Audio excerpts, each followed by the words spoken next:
How are you humans tonight? It's a pleasure to see the first fine human beings, J.M. Cruz first. D. Bud Martin, what's up, guys? Tonight we're going to be talking Lethal Weapon. And of course, RIP to Richard Donner. This is really weird and coincidental, and it really was a coincidence when I had this movie picked out that it was going to be Lethal Weapon. The fact that Sir Donner just happened to have passed on into the afterworlds was purely a coincidence. So I guess this just has greater meaning that this is going to happen. So it's going to be excellent. We're going to talk about Lethal Weapon. And of course, we're going to talk about one Richard Donner, Mr. Dragon Hale. What's up? We're going to talk about this movie, talk about Mr. Donner, and we're also going to talk about Shane Black. And we'll, listen to some funny quotes from the movie. We'll also have a little talk about, is Lethal Weapon a Christmas movie? So this is going to be good. But I'm going to introduce my excellent panel of toxic males. They're just waiting here. Like, this is going to happen yet, Nick? Come on, get us in here. Come on, we've been sitting here in the back. We're backstage. All right, guys, let me get you on the stage with me so it could be a, rectangle jerk of a bunch of toxic males. So starting off, he is the editing champion. He hails from the Carolinas of the North. Ladies and gentlemen, he is the Wakedown. What the hell, Nick? You've had me back. How's it going, everybody? How you doing?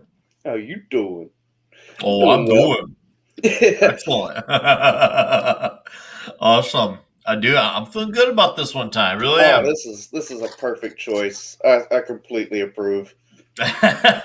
Awesome. No, I have been kind of building up to this one for on purpose because doing this whole Toxic Tuesday is you got to balance it out. You got to ascend through the history. It's just Lethal Weapon was always in the plan. It was just where did I want to throw it into the mix, and this just feels like the right time for this movie. Hell yeah.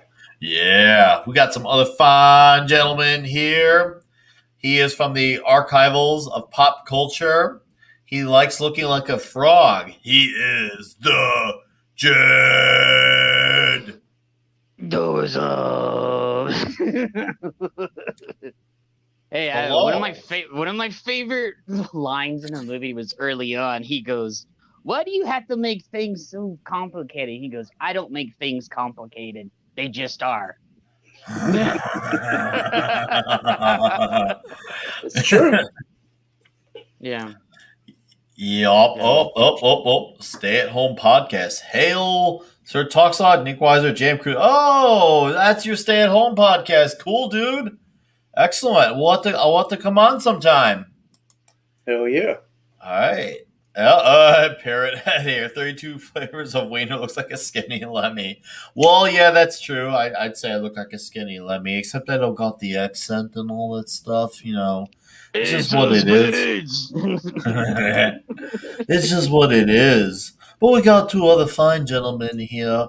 One is a man who hails from the deep depths of the Colorado lands, and he will now also be going to the land of Vegas, for which he will be stuck with me, possibly engaging in horrible decisions, maybe fighting Mike Tyson. Ladies and gentlemen, he is Sir Tuxalot. Well, I don't know about all of that, but I will say that I'll film whatever stupid shit you do, and I'll make a lot of good content out of that. Yes. Can we take a moment and address the fact that Sir Toxalot's facial hair is slowly being pulled into a black hole that none of the rest of us can see? Indeed. Yeah, he went from full beard to the comics division. Whatever. We have a facial hair called the comics division, and now he's just at this. I figured the devil thing was a little more fitting. I like it. He's looking very manly with it, I must say. Very manly. All right. Well, we have I don't know about all that. We have another excellent guest here. He's a man you gotta catch on with his genius of humor. He hails from the MBE. He is the Mad Mardigan. Yeah, in Batman, Quackers, New Zealand Batman. I figure since we're all doing accents, Yeah. do you mind? By the way, more believable than any accent in Black Widow. Go on. Well, at least that's true. What's up, brightest day? Nah, dude. Oh man, yeah, that accent. So we're not gonna get to it, but yeah, it was pretty bad. So, anyways, Lethal Weapon, guys. Let's talk about it. Matt, I'll let you start since you're our guest here. So, in your time of life, when you first saw this movie, when and where were you when you first saw Lethal Weapon? I have no idea. Well, now you're gonna figure that out All right. now. Jeez, I was 9 years old. 9 years old. I was going through all the VHS. I was like, oh, Temple of Doom, I've seen it. Hard Rain with Michael Douglas, I've seen it. Lonesome Dove, yep. And then I'm like, what's this Lethal Weapon here? Let me try it out. And it was amazing. It was the first time I saw boobs. Because of the opening scene. I have no idea. None of that is true. I don't remember. I didn't assume any of that was true. I don't remember when I saw it. I just know I've seen it multiple times throughout my life, and I've always been a big fan of it. It's great. Nice. And have you watched it since? Has age done beautiful favors for you since? You feel like it's equally enjoyable, if not more so? Yeah. I've actually seen it like in the past few months. Actually, oh, nice. I was gonna go back through all of them, and I stopped like half of 2. Okay. I think it's fast forward to it's just been revoked, and then I was like, all right, I got it. I'm good. All right, killer, dude. Awesome. Mention me and I can drop links to everyone. Yes, I would be glad to do that. Give me a few seconds. I'll make that happen, sir. Brightest of the days. Thank you. All right, Jed, why don't you talk to us about your Lethal Weapon experience? The when, the where's, the everything's about it. Okay, so it came out in 1989, so I don't remember how. 87. No, it came out in 89. Was it? Mm-hmm. Lethal Weapon came out in 89. Lethal Weapon 2 came out in 89. 1 came out in 87. How come I got that? Let me see. It's okay. It's I made the same mistake. That's a great start, Jed. You're doing perfect. Oh, I got the number. I got okay. Sorry, I got the numbers wrong. I put 9 instead. I was thinking about the second one. I'm sorry. So yeah, 87. So 87. Okay, I was still there, and my parents were still together, and I begged because my dad was still working at the time, so I couldn't go out. So like I said, I hung out with a lot of. Oh yeah, I was. 80s were kind of blurry, even though I wasn't fully grown up yet. So I left a life of a weird kid. So, but okay. So like I said before, my friends and his dad owned the movie theater and everything else. And he's like, dude, did you hear that Danny Glover and Mel Gibson are going to come out in a movie and it's going to be kind of like a buddy cop? I was like, yeah. I was like, I hope it's going to be good because I love Mel Gibson and some of the other stuff. I see him like in Road Warrior and everything else, and in Mad Max. And so we took him out there. He's like, oh, dude. I was like, go. And so then my mom, I was like, I don't know why, because she let me see fucking Stripes, and that had tits galore in it. She's like, you can't go see Lethal Weapon. I was like, the fuck are you? I'm gonna go see that shit. So I knew she was hanging out with her friends.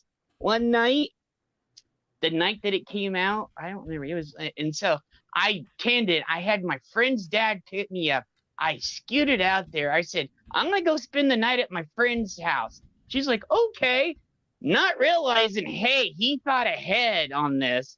And so we immediately went right to the movie theater, got right in line, but then we stood in line for like 2 hours to get in because there was a line around the theater to get in, but our friend was holding a spot in line for us, so we got in there. Dude, he was just awesome. I just, so What? Do you see how many people look confused on here? One, how old are you? My God. I honestly, thinking about it, I'm like, oh wait, maybe the first time I've seen it is in like on TNT. Like, I'm old enough to Right. dude. Right. What? No. Good Lord. This photo is throwing me dude. off. This What? What? The photo I have up there? I'm What? sorry, I No. couldn't help myself. Oh, No, just the confused look on everyone's face. Some of us twice. All right, Jed, carry on. Sir. No, what did I do? Like, Oh no, go on. No, you're good. Honest, it's not you, it's us. You were You about to get to go inside of the movie theater, so you're only like Yeah. halfway through the story.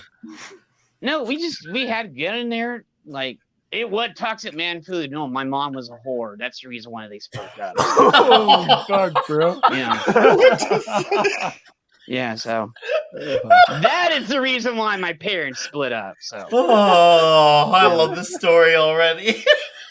yeah, so. Please go on. Please tell me about the first time you saw Lethal Weapon when my mother was a whore. This sounds Now, like after a I caught her counseling having sex session, with this bro. guy, she's like, "I'll take you to the movie theater. You can see whatever you want, just don't tell she your dad." gave hand jobs to people backstage at Oh, parties and no. shit. So you know, I can't tell if do I'm not too like- high for this or not high enough. So, I am not gonna lie about that. Okay? You can. It's okay. No one's gonna call you out on it. You can Yeah. lie and say your mom did not give hand jobs. Okay, Backstage. anyways, Actually, she all right. did, so, Anyways, all handies aside, let's focus on Lethal Weapon. Holy shit. Yeah, well. But yeah, it was awesome. I got to go in there, you know, and then that night we got to when we went over there. He had like cassette tapes and shit, and then his dad gave us like VHS or rips of some shit, and we got to go see movies and all this other shit at night at his house. So we had a fun night, and then I came back, and she's like, my mom, when I came in the door, my mom was drunk as fuck. She's like, oh, what did you do last night? I was like, hey, at least I didn't fuck some random guy last night. That's what I didn't do. You know, so. Oh my. What the fuck did we do? Wait, that's gone. I honestly think like less than 30 seconds of that had anything to do with the movie. It's just this horrible story about a fight he had with his mom after a sleepover. Yeah, well, no, yeah, because you know he took me to the theater and stuff, and we kicked it and did all that shit over there at his house, played games and shit, and went Yes. then went to Well, sleep. how about the actual movie itself? What Yeah. were The your movie thoughts was on the actual freaking movie? fucking awesome. Okay. Yes, that's what we're looking at. So Sorry. yeah, we'll need the A&E True Hollywood story. It was funny though. I will give you that. It was funny. Well, It was you worth the know, I laugh. always have like all these stories and shit, so you know. But yeah, Yeah. it did happen. So. But yeah, Lethal Weapon was freaking fucking awesome. Actually, D-Bud, I know who my father is because I look just like him. So No, I'm- am your father. So- Okay. Anyways, I'm dying over here. Hey, Eric K, Kettle Simple, Oh, Eric K just missed the story. Tech44. Welcome, guys. This has been already quite something, and we've barely even started. All right, Sir Talks a lot. Lethal Weapon. Well, a lot like Mad Mardigan here. I don't remember the first time I saw it. I just remember watching it like the whole time. I was probably like 7 or 8 at my aunt's Mhm. house, and she's like, "Watch this. Got to go to work." I'm like, "All right." So I mean, that's probably how that worked. So I just remember always watching it and always enjoying it. My favorite part of that movie, like the very beginning when he walks up on the school and just like Mhm. stands there, like, "Still alive, motherfucker."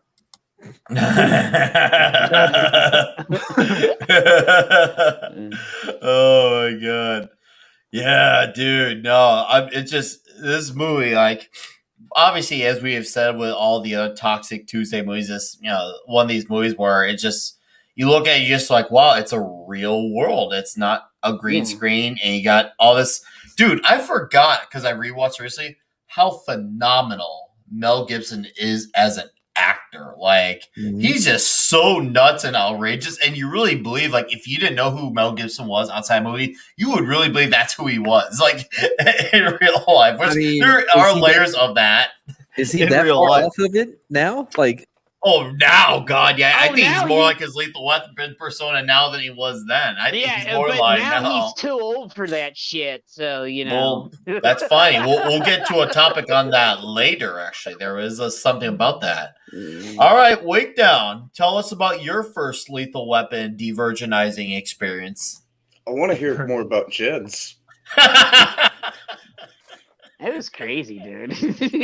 Don't get him going again. Tell us about your time. I don't remember. Dude, I have crazy ass stories, and they're like, "You did that when you were a kid?" I mean, did you ever go to Lorena's when I talked about the lunchbox and the lawn darts and shit? I was born in 1987. I'm in Mad's camp. Like that was a lot of drugs and alcohol and brain injuries ago. Like I don't know when I saw that. Yeah. It's like asking me the first time I watched Conan. It's like I grew up with it. Yes, Pat S. I was probably 2. Yeah, and it was probably on TNT. Right. Beautiful. All right. Awesome. So, Wake Down. For what really stood out about Lethal Weapon to you, your initial viewing, if you can remember, what stood out about it? I mean, it's a great movie. I mean, I just rewatched it right before the stream, and I mean, as you've pointed out, Mel Gibson is a great actor.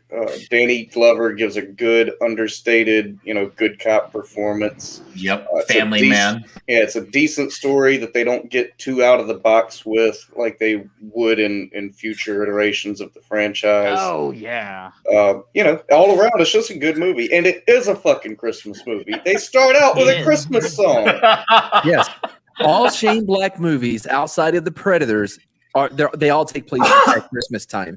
And number 2, by the way, Gary Busey is an amazing bad guy. Gary Busey, Mr. Joshua Busey, which I love. Oh, Gary Busey is phenomenal. He's so good. There's a reason why he's a villain all the time, man. He's fucking amazing. Yeah, and he's nuts. Like David said, smashed a button like every guy came over every week that smashed my mom. So, Oh my.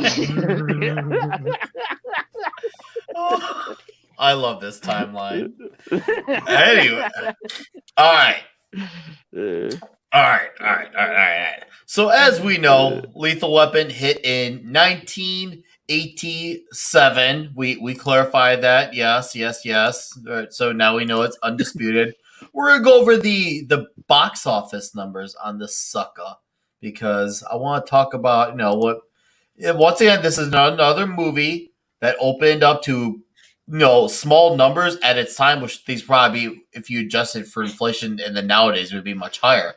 But look at the legs on this thing. So it started off at 6 million on March 6th through the 8th, 6 million, nearing 7.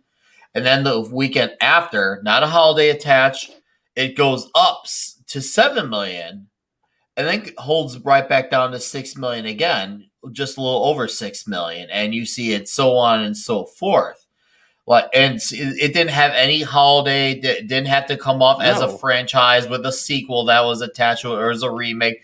This stood off on its own fresh legs, maintaining longevity in the movie theaters. And it's funny when I see this movie it says hour and 49 minutes. I mean, God, watching it, I didn't realize it earlier. It didn't feel like an hour and 49 to me. I don't know about you, but it felt like it was a lot quicker. I was like, what? It's an hour 49? Bro, I thought it was like an hour and like 30. Seriously, because it just goes. It starts and it goes like from beginning to end. And of course, we all had that very memorable opening scene where we see the lady, which is for obviously, I'm assuming for Jed, was definitely had a peak rising when he saw when the lady was in the wardrobe. Tits that I've seen plenty of tits. Yeah, I feel like that would be more like, oh, she reminds me of my mom. No, my mom was she was a big girl, so you know. Oh my God. This story is like an onion.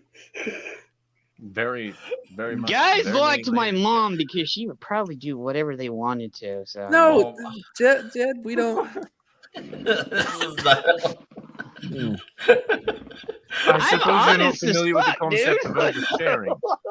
I comment this chat and I do smashing his Dude, mom. how do you think Hill, I gentlemen. got backstage? Like when my mom took me to all these places and shit, and my dad was at work. They're like, "Oh, that's just Jed right over there." He's like, "Oh, is his mom backstage doing something?" They're like, "Yeah," and I was like, "Yeah, she's probably over there giving a guy a handy."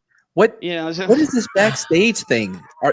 In 1987, were there just backstages everywhere you my went? mom was a groupie, so Oh, Yeah. man. So there were backstages everywhere. Oh, she okay. went. and I got took to all these places too. So Zach 7, what's up, dude? That's it. so people Oh. knew me, so they were like, "Oh, it's Oh, just Jed over there," and I could just do I'm whatever the sure hell they I did. wanted. So.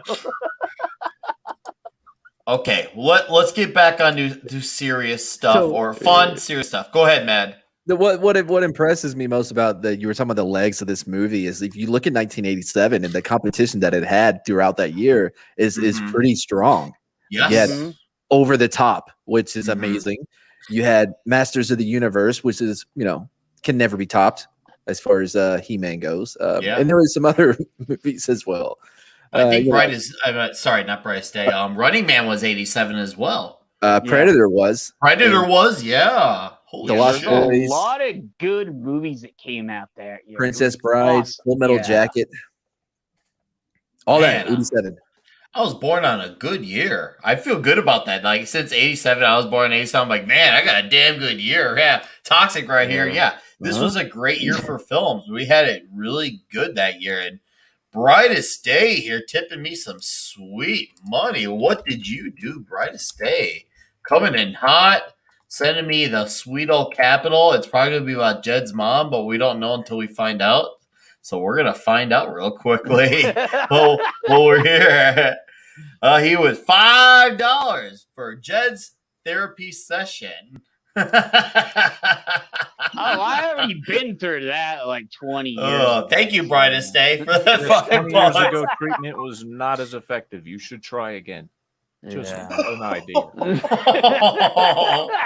Oh, I'm a trained man. counselor. I'm allowed to say things. All like right. that. Yeah. So, Mad mentioned early in the beginning that this movie is a Christmas movie. Because it is. Because it is, and he said it's a Shane Black thing because we mentioned this is directed by Richard Donner, R.I.P., and written by Shane Black. Yeah. And this article here, I mean, Talks, would you like to carry away on this whole spiel here? It says the Christmas values opening into why what's it called? Lethal Weapon is a Christmas movie. Number one, the Christmas values opening right here. Can you hold control and scroll up with the mouse? Just a little Yeah. Oh, I think Oh, wrong way. Lethal Weapon. and, perfect. Lethal Weapon you. and Die Hard are the Yeah. two best Christmas movies that have action stuff. All right. So, I love Carry Die on, Hard. We watch Talks. that every Christmas. Oh my yeah, God. dude, it's awesome. Let's start at the beginning with the ultimate and awesome opening to Lethal Weapon. What do we hear as we get a giant Warner Brothers Presents icon typeface? We hear the first jingles of Jingle Bell Rock, performed by country artist Bobby Helms, of course. From there, we get one of the best opening sequences in any action movie ever, as we helicopter over a night-lit downtown Los Angeles before the camera pushes into a penthouse window to reveal a drugged-up naked woman walking in a daze. Yeah, greatest opening ever. I'm sorry. No, that's not. no, good. Too toxic. I'm sorry. Too toxic. Too toxic. She stumbles around as the Christmas music swells before she eventually and quite gracefully slides over the balcony ledge and down onto a parked car below. Parked cars, of course. She should Of have tried course. yelling at it. It would have been much more Yeah, effective. she would have solved the problem if she just started yelling at it, and this would have had everything done. Anyways, carry on, sir. Right here. When then get Danny Glover as Roger Murtaugh, jovially playing with his family while he's in the bathtub and getting ready for his day. If the juxtaposition isn't a perfect summation of the highs and lows of Christmas expectations, then I don't know what is. What's funny is that reportedly Jingle Bell Rock wasn't the initial choice for the opening. Instead, we had this badass Eric Clapton banger to really set a darker, more sinister mood. However, the better angels prevailed, and we got an instant signifier that this movie is about Christmas. Damn it. Oh, this is a very, when I was rewatching this, I actually kind of forgot about the scene earlier and how serious this was. And this is a very serious common issue in the world. I feel like this scene kind of has more relevance today than it did back then. It's kind of weird how foreshadowing this scene was, because a lot of people do have this issue right here, the whole holiday seasonal depression. It's really crazy to see. I mean, I don't personally get it. I've not seen it happen firsthand, but I am aware that is definitely a thing in the world. So it's definitely unfortunate that it happens, but it's just crazy how this thing age definitely played out in a wild way for this one. So anyways, I'll let you carry on with the next one for this. And for everyone who says that Christmas movies have to be sappy and Hallmark Channel love stories, I'd argue that depression and suicide are absolutely Christmas themes. Ooh. Jeez. Look at the opening scene. Yeah? This writer is a very happy person. Yeah. Just look at the opening scene from the universally accepted Christmas movie classic, It's a Wonderful Life, which too begins with a contemplative suicide attempt. Bro. While Danny Glover is living it up with his perfect and happy family, Mel Gibson's Martin Riggs is about to put a bullet in his brain as he watches cartoons alone. For many, Christmas is pretty much divided between two extremes. And they call that Christmas. I call that a Tuesday night. This really does feel like a problem for white people. Patriarchy. And Lethal Weapon does a great job of building them out before ultimately pairing them together with the odd couple partnering of Riggs and Murtaugh. Okay, so yeah, I know Bryce say, wow, dark, right?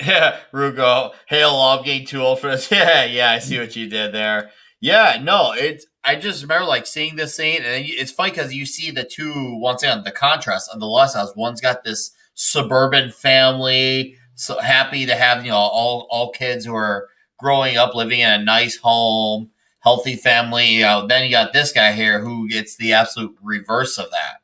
It's the absolute reverse of that, and you see what he struggles with, not having family for Christmas around that holiday, and that you get one or the other with that. It's really insane. Go ahead, man. Well, yeah. So the juxtaposition between the two lives of these guys is very interesting, and on the one thing that never was on display, in your face, was their color, was race.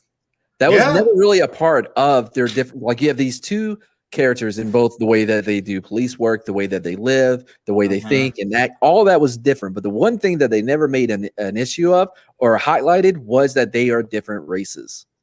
Yeah, and you notice how they had Danny Glover's character be the more successful character. Once again with the nice home and the full family, that not a divorced family. This is a family that is together. And you could tell he really cherished his family. We obviously, especially with his oldest daughter later in the movie, he was the one who actually had it more together than Gibson's character. They're always saying, they're the ones who are having this horrible life. But you see, do they forget that there was a story that had genuine representation that was organic? Right here, you see, it's the black man, Danny Glover, who lives this awesome family suburban life. he loves this life and he cherishes that nuclear family, the concept of it. It's his life. It's his everything to him. It shows in his character. Like, it's what he thinks about. It's what it gives him something to come home to every day. And I would know that being a family man myself. But you're forgetting that nothing before Twitter is real. Yeah, right. Somehow nothing before Twitter is real. It's just like, hey, blacks, Espanol, Asians, they love family too. You can try to pretend that doesn't exist, but just because you don't want it to exist doesn't mean that it don't. Sorry, Twitter figures. Anyways, the Ghost of Christmas Past. Sir Talks-A-Lot. Shall you? Another not-so-heartwarming theme in the many Christmas movies is the frosty ghost of Christmas past.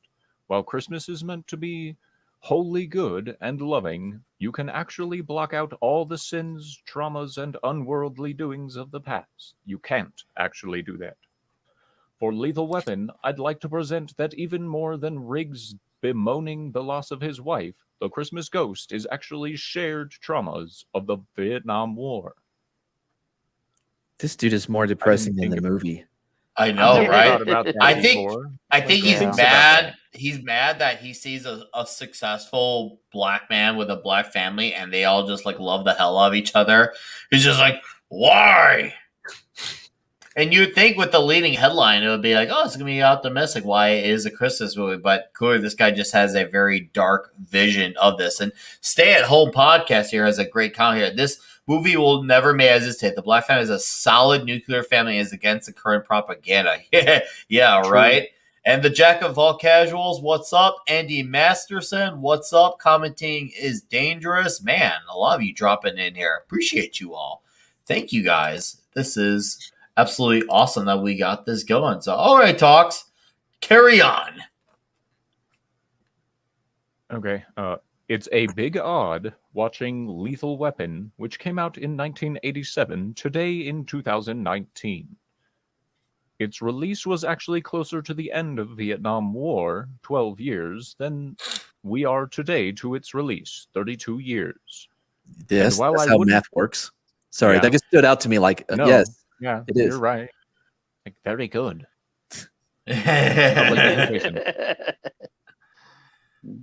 And while I wouldn't categorize the film as a war movie by any stretch of the genre, the underbelly of it's not. Vietnam is a huge part of both the plot and the two main characters. That's because it was a big part of a lot of things back then. Yes. Yeah, it ended 12 years earlier. You just said this, and why are you like, Anyways, yes. Go ahead and finish out this paragraph, and after we'll dismiss this article. We'll debate ourselves on the movie and why. World War II happened 80 years ago, and we still make movies about that. Hell yeah, Yep. we do. Yeah, we do. From Riggs's time as a highly skilled assassin who thought of his killing ability as the only thing I was ever really good at, to Murtaugh's feeling of debt owed to a man who took a bayonet in the lungs to save him, and eventually to the nefarious heroin smuggling shadow company behind the murders. Spoiler, the war is still very much a haunting and real ghost in the story. No fucking shit. this dude is such a fucking asshole. Oh, Mel I Gibson was know. not an assassin. No, he was not an assassin. He was a SF. man who was I he was read that.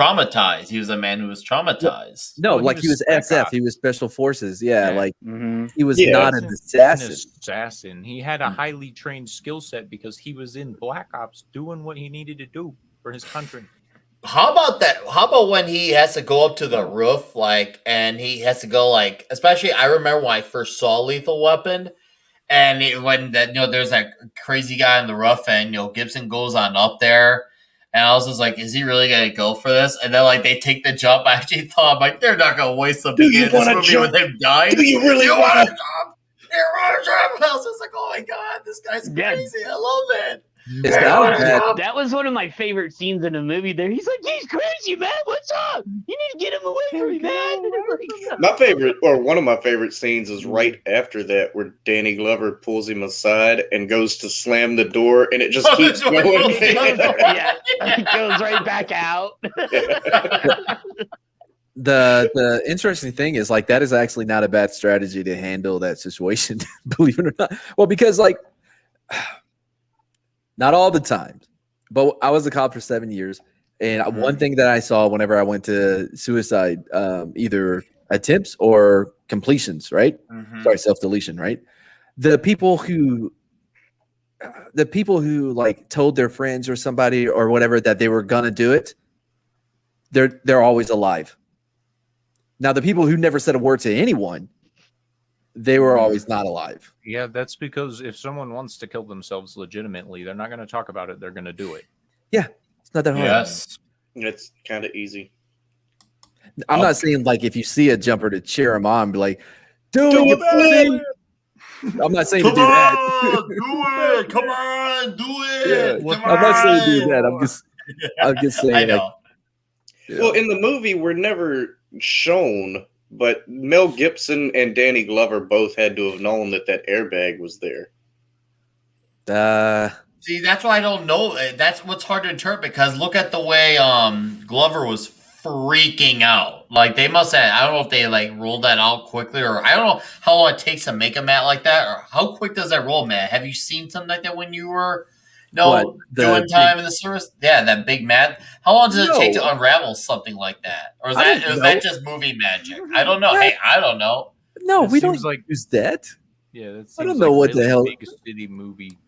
Yeah. Yeah. Those are stunt bags, bro. I mean, Oh, dude, like, we usually get there we had one dude, we cracked his head. But anyway, and he wasn't that high up. He was like maybe 3-4 stories. But no, like, we don't get there and try to. I see. All right, so let's talk about our opinions, whether this is or is not a Christmas movie, and I'll let our fine guest talk about why it is, because he builds a strong case for why it is. So, Mad Mardigan, talk to us, my friend. Well, I don't even know why this is, like, even being debated. Like, it's simple. One, obviously, it's a Shane Black written movie. All Shane Black movies take place at Christmas, except for The Predators. I may be missing one or two, but I'm pretty sure, like, all of them. Anyway, the Christmas theme is throughout. And if you listen to the press guy that, like, after he wrote that article, he explains it too. There's another side to Christmas, but I don't know why this is an argument. Like, if you see the articles are like, is Lethal Weapon a Christmas story? The next word to be yes, and then there's no article. It's that simple. There's no argument against it. Oh, all right. Excellent. Talks a lot. Do you feel like it's a Christmas movie? yeah, I mean, not only does it start with the Christmas song, but it also takes place during Christmas. Like, Christmas is a more than one day for a lot of cities and places like that. So the Christmas time, the Christmas season is when it would be set. So I absolutely agree that it's a Christmas movie. It should be up there with Die Hard on most people's lists. Yeah. Probably. Yeah. Look, all right. Wait down. What do you think? What do you think? Are you going to agree with the panel, or do you have a differing side to this on what you interpret? What's Die Hard? All right. For fuck's sakes. Do you put up a Christmas tree in your bunker, or like? No, it'd be way too hard to get it down here. Okay, so Die Hard was a story about a really bad cop that threw an illegal immigrant out a window. I'd watch that. It's not bad. Is it starring Mad Mardigan? I've never walked on glass. That's fair. Yes, this is obviously a Christmas movie. All right, simple as that. All right, Jed and your mom, why don't you tell us about what do you think about? You can leave out all the nitty gritties about what happened on Christmas about this movie, but tell us where you stand on the movie, or you can tell us and gross out the chat. Well, I don't know, but it is a Christmas movie, just like Die Hard is, because they take like they just said, Christmas is more. It's like sometimes it's like from November to December. That's 2 months basically. Mhm. Yeah. You your know, so retail it is outlet. it's a Christmas movie. So yeah, it totally is. Just like some of the other Die Hard's a Christmas movie, and there's other I think Long Kiss Goodnight. I'm not sure. Oh yeah, Eric he just put it in just as I said that. Yeah, there's a few other movies that are Christmas movies, but people don't think they're Christmas movies, but they are. So Okay. it is. Okay. By the way, you know who directed and wrote Kiss Kiss Bang Bang? Who did? Shane Black. Shane Black directed that Yeah. one? Oh shit. I believe he did direct it. Yeah, that and The Yeah. Nice Guys too. Which The Nice Guys is like a spiritual prequel to Kiss Kiss Bang Bang, which Yeah. was the movie that put Robert Downey Jr. back on like the radar. Mhm, Yeah, it and was. don't It was forget, Val Shane Kilmer. Black directed Iron Man 3, which Yeah. took place on Christmas as well. Regardless of how people feel on the movie is neither here nor there, but it's the fact that there was a Christmas setting in there. Remember, Tony landed in the snow, and he was talking about the holiday. He literally Got a giant directly bunny. says Christmas. Yeah, the giant bunny. I thought that's true. Oh my god, that was actually. Money with tits. I That shit like was it more than hilarious. most people. I like Iron Man 3 I more than most people. I like the PTSD element of it. I do like Yeah. that aspect of it. I just don't like the Mandarin part of it because that for me is not the Mandarin. But I love the PTSD part. But Yeah, we're very gonna funny get more a, than- we're gonna have a quick quickie. But we can't hear it. Oh, I sorry, don't think we're allowed boomer. to. No, I boomered it. That's my fault. Sorry, guys. I'll do it again. Boomered it. It's okay. Share audio. Oh shit. Hold up. Carry on while I do this. I lost my thingy. Not that thingy, but the other thingy. Matt, what's your favorite part of this entire movie, Mr. Mardigan? The fight at the end between him and Mr. Joshua in the rain with the light pole or whatever it was that he got hit with. Like, it was That just was a this- crazy ass fight. yeah, it was It just was. a brawl out, and I loved how everybody's like, no, step back. We're gonna allow them to engage in mutual combat as a police sports here. It's just man. so 80s. Like, and I love it. And once again, things that would not happen today. Yeah. Because you see that and you're like, he's just like, let him fight. Like you see Glover stopping all the cops, like, let them finish type of thing. Let them finish. Yeah, now Yeah. everybody would have their phones out recording it, and people Yeah. get upset. What do you say, Jack? By the way, The Long Kiss Goodnight, How did the title? written by Shane Black. Mind if I do? Yeah. Oh my god. I love that scene where he's like, you want a shot at the top? I'm like, that is some WCW type of shit. And the way down his mouth, that 70s rock fan. God damn it. Oh my god. He asked where he was in the chat, and so I was like, "You're right here." Scott Jennings, what's up, dude? Oh my god. Where is Andy Masterson here? He had a comment here that he wanted to. My favorite part is the torture scene to escape. Dude, that was badass. So like he was getting shocked the hell out of, and all of a sudden out of nowhere, he just uses his legs, gets the guy's like leg. I like the scene where he was being the sniper. I like when Gibson was being the sniper. He was just kicking ass and taking names until that one guy at the last minute snuck up from behind him.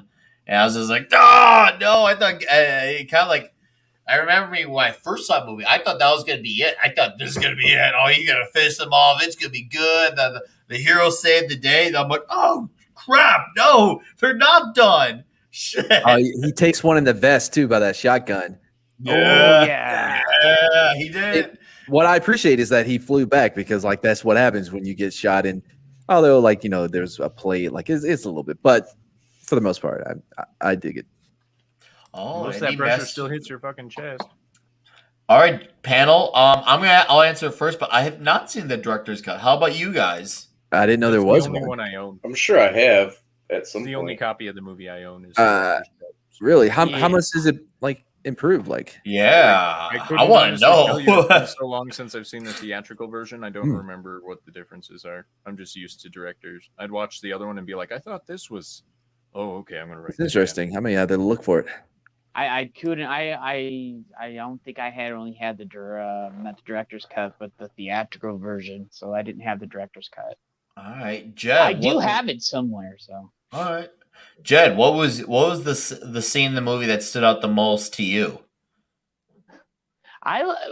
there's scenes. I loved when Riggs would just screw with him all the time, especially when they were on the boat and they're talking about it. He's like, yeah, and he goes, you son of, then he goes and turns it on. You son of a bitch! And he just jokes and trolls him all the time. That was my favorite parts in the movie, where he would just. And another one of my favorite parts was the part they already talked about. That first time they got into that huge fight, where he goes and swings the door open, and he's like, "You're bloody crazy! You want to die, don't you? Here, you want to die? Here's a gun." He puts it right up in his chest. He goes, "Don't do it! No, put it in your mouth! Put it in your mouth!" And he's like, that was one of my favorites too. So. Okay, I want to highlight this comment really quick here from Andy. Thank you for your contributions, Andy. By the way, he says director's cut is better. Riggs stops a school shooter, and once again, another reason why this movie wouldn't have come out today. With that scene where he succeeded stopping that, oh man! Now I need to see the director's cut. That's great. That's amazing. Fuck! All right, what do we got here? Ooh, wait down here. So the director's cut, not actually a true director's cut, but a marketing promotion by Warner Brothers, features 7 minutes of additional footage. That's a good amount. In a new trailer scene, Riggs smashes his TV with a beer bottle. Badass. Later, he buys a new one. Murtaugh, before partnering with Riggs, goes to practice at the firing range.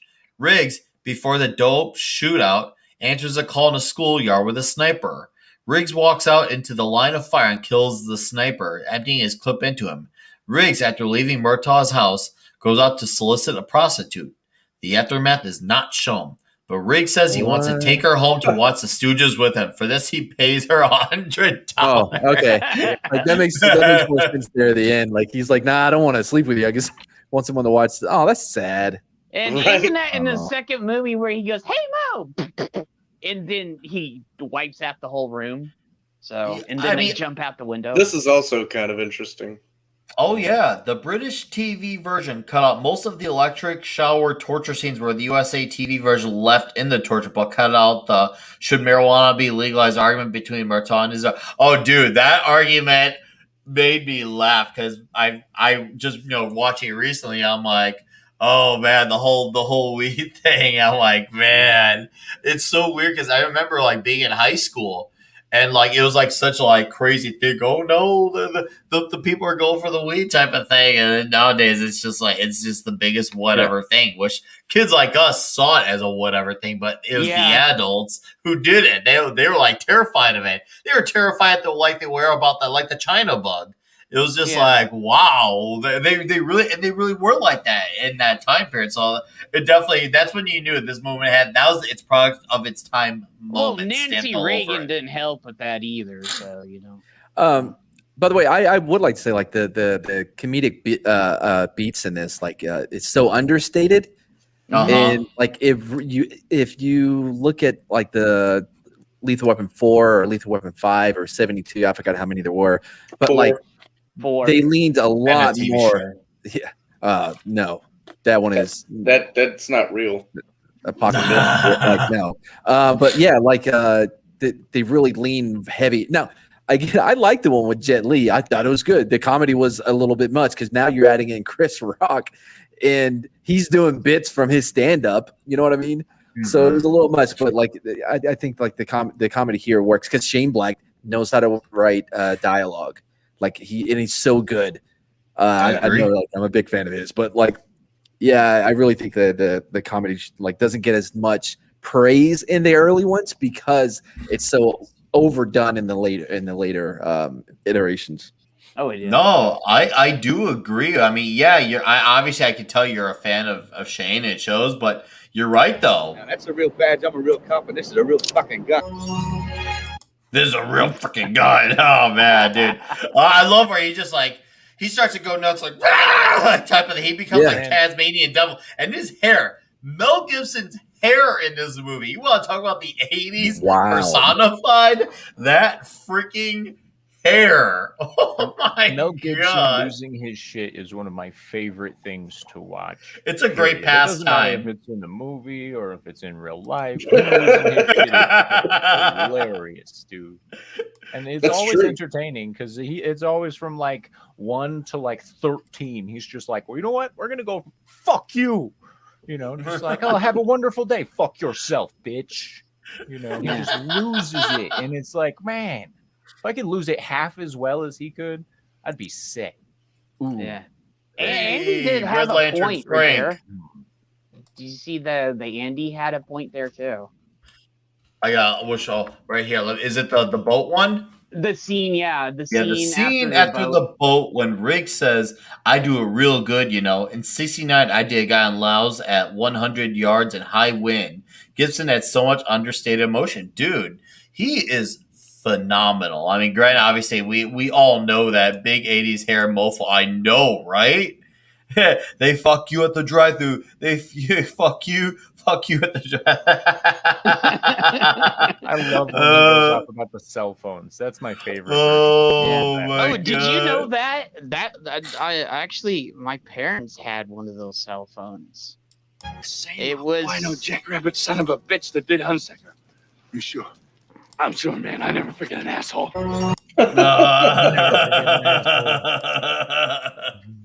Oh my god!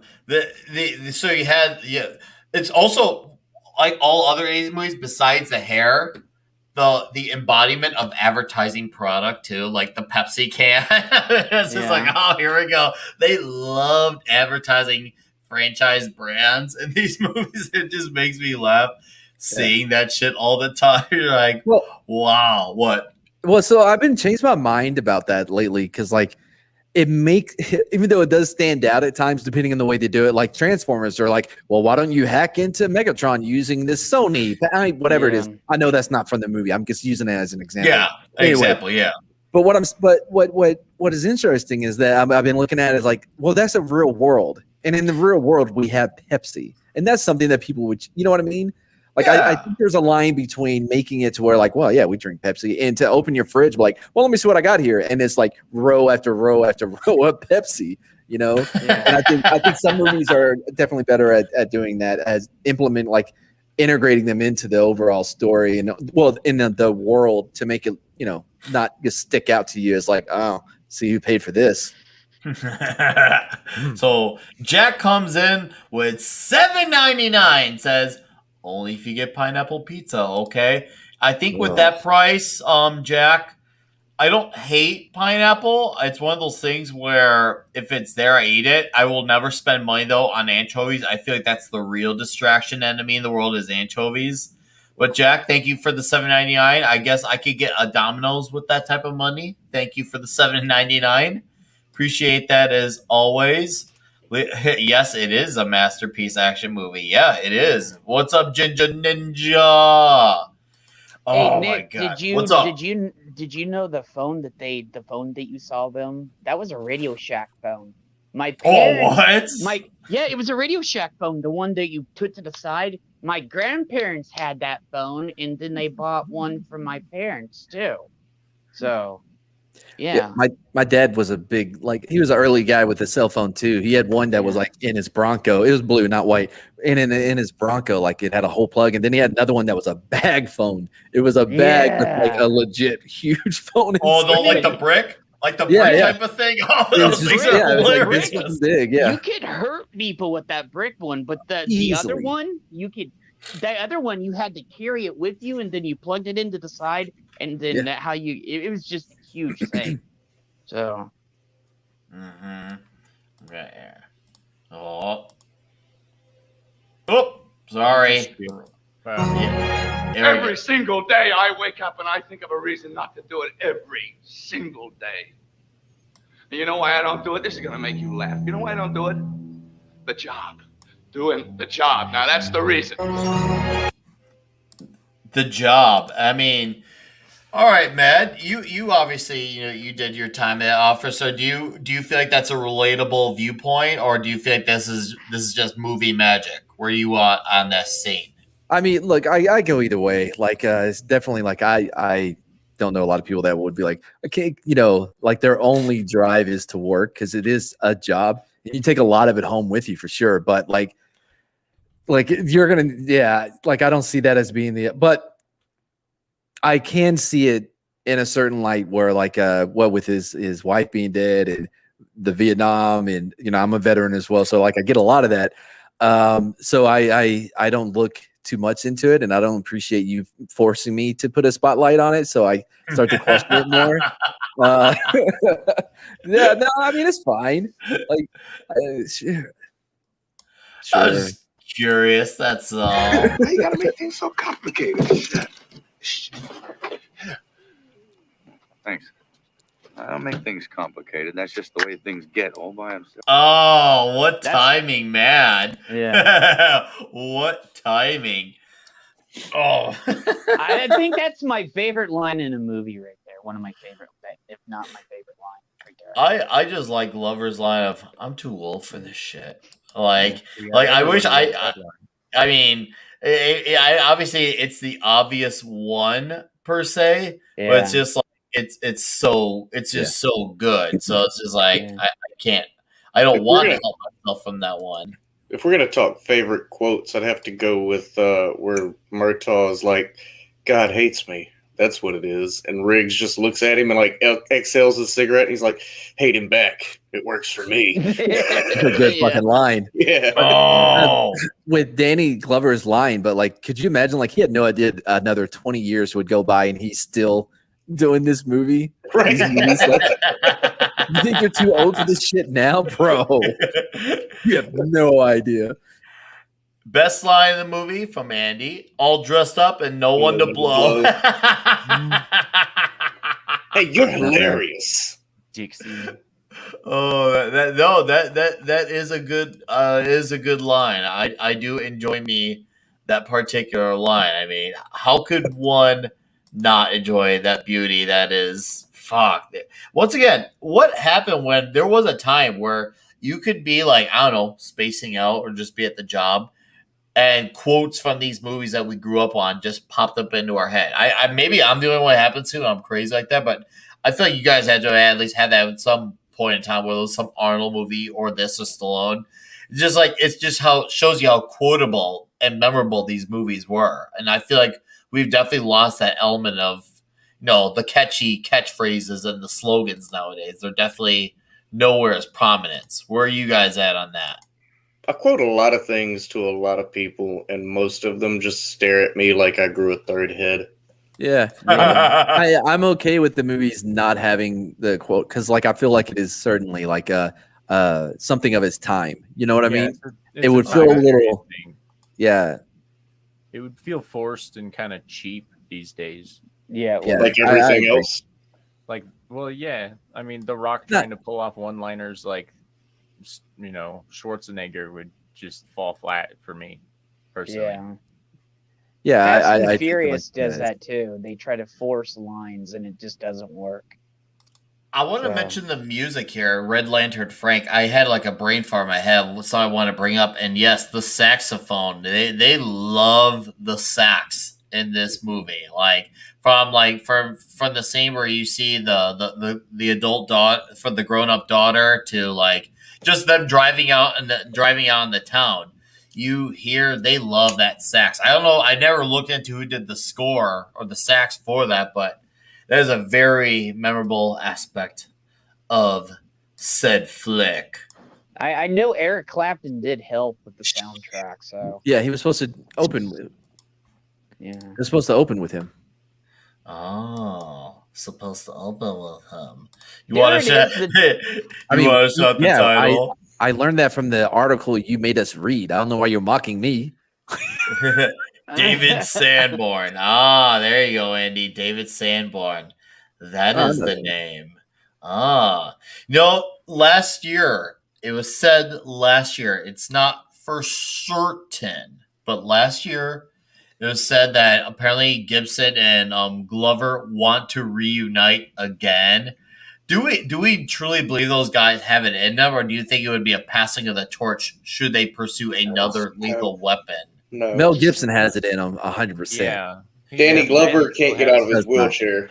Yeah, Mel Gibson still has the level of crazy to pull off that character, but it's But He was Danny good in too Boss old. Level. Danny What Glover. little he was in it. I Shit. don't know. He could be like the chief, and he gets killed.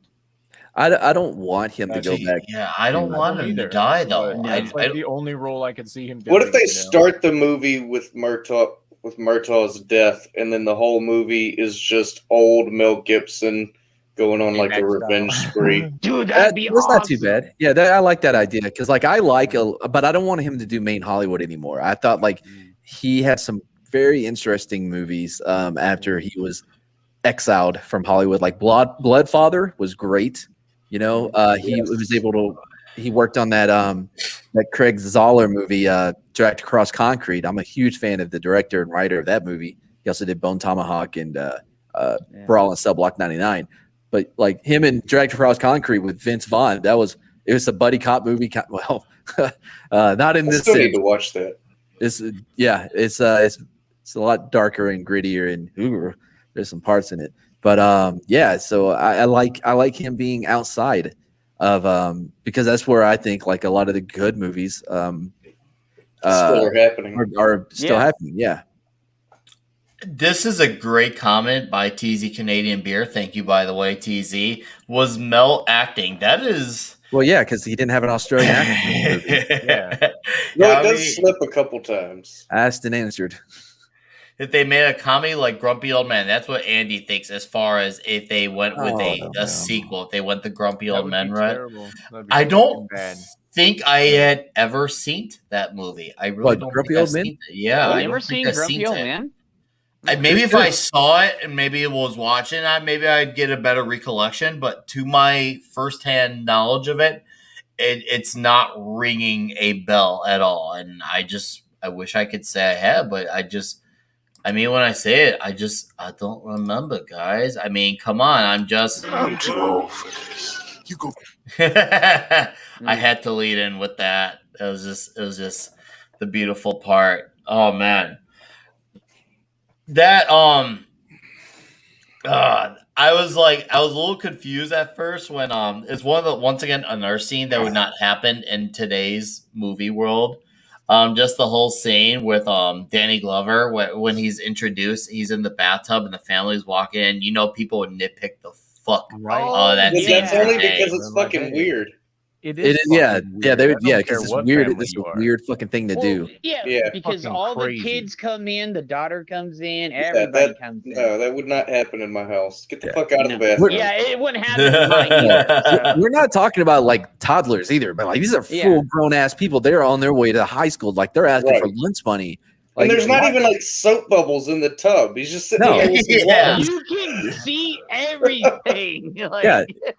I would have been so pissed. Like, hey guys, hey, get the fuck out of here. Go Hey, make me hey. pancakes. Yo, Yes. you guys got me too high. I'm going to go watch this. Comic Teen is dangerous as you should. As you should. Sorry, as you should. I've been up all day, so I apologize for my English sucking right now. And the sequel, they do it again, but the wife covers his. They actually do it again. Oh, Yeah, they I do have not it. seen They a do it sequel in again. a long time. Gilkey, what's up, Thomas Gilkey? How are you, sir? Nice to see you around these fine parts of the world. Appreciate you, and also Darius Munchausen. Appreciate you joining up us on in here as well. Always nice to have extra fine human beings all up in the chat. Do you really want to jump? Do you want to? Well, then that's fine with me. Come on, let's do it, asshole. Oh man, that scene, like you look at that, and once again, yeah, maybe Mel really wasn't acting. He's just so. You look at his eyes, and I feel like if I had him in front of me talking like that, I'm like this guy's not fucking around. Dude, Well, He's not a fucking. little. He's gonna jump.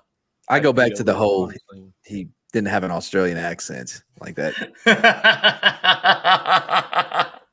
No, he did not have the Australian accent. No, he did. But Mad, let's talk a little bit about Shane Black. Oh, Yeah, let's talk Shane Black. Clearly, you are a big fan. What are you feel like are his standout moments? Well, since you feel like he's the underrated unsung hero, let's talk about him. His wonderful credentials. I think a lot of people overlook Kiss Kiss Bang Bang has Val Kilmer and Robert Downey junior and it was like Robert Downey Jr.'s like he's back and people are noticing him, but everybody looked back like, oh man, Robert Downey Jr. Iron Man. Like the only reason he got that was because of Kiss Kiss Bang Bang and Shane Black. That makes a lot of sense. I think that with the Predators, I think like the studio was involved way too much and really limited because he was in Predator. Yes. He was the one that was like actually hey, in Predator. Yeah. Yeah, I remember. Like, hey man, you're bleeding. I ain't got time to bleed. Like he was a dude telling him the blood. Telling that who was the was that to Ventura or Carl Ventura? Weathers? No, it was Ventura. Yeah. Which is just a great fucking line. I ain't got time to bleed. Like, damn, that's so good. And he had a lot. He was involved in that movie as well. But The Nice Guys was, I think, after Predators. Like Predators is his most recent, but I think not The Nice Guys may have been right before that. Wasn't that Russell Crowe and Gosling? Yes, and Ryan Gosling. I think that is the best of his work. It's so quick. The dialogue is so good. The back and forth between those two, and the story and the pacing. I really think he knocked it out of the park with The Nice Guys. So if you want to see a good Shane Black movie, I think that is probably like the apex of like his career. Is so perfect. It's also visually appealing because it's kind of really like a period piece. Really? It takes place in the 70s. Oh, Long Kiss Goodnight as well. Yeah. Okay, I'm going to remember that and hold you to it because I actually have not seen that one. So that is normie territory for me. Hello, They're Justin both Normie. good movies. And good night to you as well, sir. I have some shit to check out. Yeah, hail to you, sir. I didn't know that apparently Bruce Willis was also Brie Larson. I was gonna say Bruce Willis, not Brie Larson. Damn it, wait down. Bruce Willis was a consideration for this movie. What I'm trying to imagine I don't see him being crazy like Gibson. I don't see it. Well, speaking of Bruce Willis, though, like The Last Boy Scout, the screenplay was done by Shane Black. I love The Last That's a good movie. Yeah. I've seen that. That's so amazing. good. That's an amazing movie. He's like, you spilt my warm cup of piss. You're like, Yeah, it's so good. Like, and at the end, they're like, like they're trying to come up with like catchphrases, like, if you hit a surf, you got to go surfs up, and kind of playing on that whole thing you were talking about with the one-liners. The Last Boy Scout is fantastic. Awesome. Really, Yeah. Halle Berry's in there too, by the way. What's that scene where it's near the end where they've got Bruce Willis captured and the guy he's like slapping him or something, and Bruce Willis tells him, if you do that again, I'll kill you. Yeah. And then breaks his nose and shoves it into his brain. Yeah, like almost immediately. Just bam. It's a really good movie, man. Hail Bruce Lombardo of the Dicks Division, man. The Dicks are out today. Thank you, Dicks. Appreciate you all coming out, flopping yourselves around this chat. You have been absolutely killing it on here. So Gibson really, really wanted to do this movie so bad. You want to know how bad he wanted to do this movie? The dude, seriously, he turned down doing roles in The Untouchables, which I don't really see him being a mafioso type of guy. So I think that works out in order to do this movie. Well, hold on. 87 Untouchables was 87, if I remember correctly too. Or was it 86 Untouchables? Man, I'm not sure. I think that was 80. No, it was 87. Yeah, it was 87. I don't see him being like, who would he be? Frank Nitti in that? Like, I think he would be the Kevin Costner, right? Or that was Sam Elliott. That was called Sam Elliott. Is his name's character? I can't remember his name. Elliot Ness Yeah. was his name. Elliot Ness. That's That his would have name. been the most likely role for him. Yeah. I don't see. See, he doesn't come off as Elliot Ness as much of an incredible actor as Gibson was. This kind of feels like it was like a chosen role type of thing. Like he was a chosen one for this because Kevin Costner was a great Elliot Ness. I'm sure there'll be someone who's a Chicago purist who might argue otherwise. I know I've lived in Chicago too. I get it, but this is like Kung Pao Enter the Fist. Gibson was a chosen one. He just was. It just He Go ahead, also Jed. turned down the role for The Fly too. Oh, He turned that down too. He turned down Untouchables and The Fly.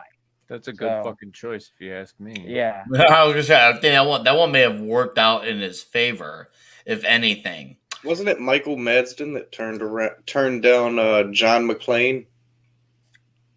Really? Yeah. I did not know that. That's fucking crazy. Then Bryce say, "Yeah, we're just missing the Vag Guard, and then we'd have the stakes all evened out."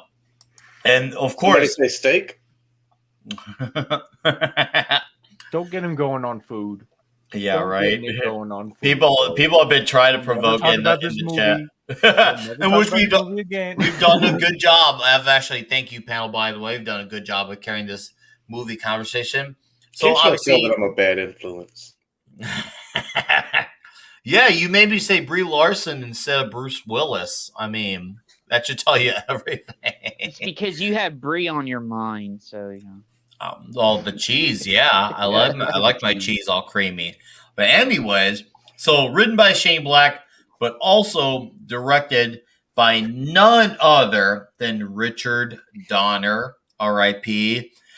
The man, seriously, as far as directing movies, the guy could like go to any genre and get shit right. Like, that is incredible. What a resume. Like, you could talk about The Omen, you could talk about The Goonies, obviously Gilligan's Lethal Island. Weapon, Gilligan's Island, obviously Superman. Like, it's Yeah. insane. Like, the legacy that this man has. Like, Don't forget Maverick. He did a western. oh yeah, you're right. See, once again, I mean, I know it's an overused word here, but diversity. He really did have a diverse plate of all these things he has covered. He had quite incredible range of what he covered, and he would just nail it.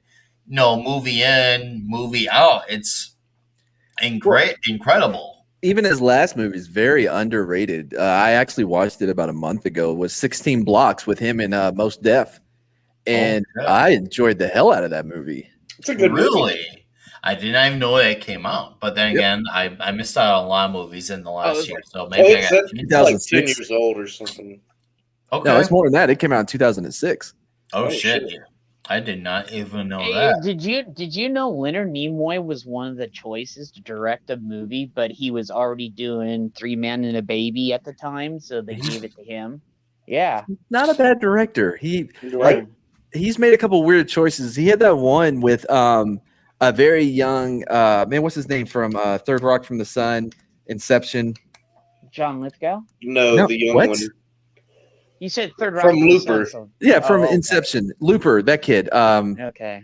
3-word name. What is his Yeah. name? Joseph Gordon-Levitt. Yes. Joseph Gordon-Levitt. I guess. Oh yeah, I forgot about the kid. Yeah, we was a Well, child. so, yeah, Robin. So Leonard Nimoy, he did a movie with him where he was like this Amish kid, not Amish, but like they were Amish-like, and like had to marry some girl and get money across. It was weird and uncomfortable, but Yeah. the honeymoon, maybe.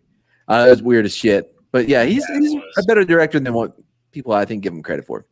And you would think, well, here's the thing, the whole like imitation is the sincerest form of flattery. How many of his properties have been like the measure of wanting to say, okay, if we're gonna remake something or continue a story, it's gotta be based on the Donner vision. Like obviously there was a Lethal Weapon show. There was Yeah. Superman. I know Superman Returns based off the Richard Donner movies. Like if I guess you could say he was a visionary of sorts in his own right, and he had all these properties when people measured what they wanted to do by what he did. So he set the bar.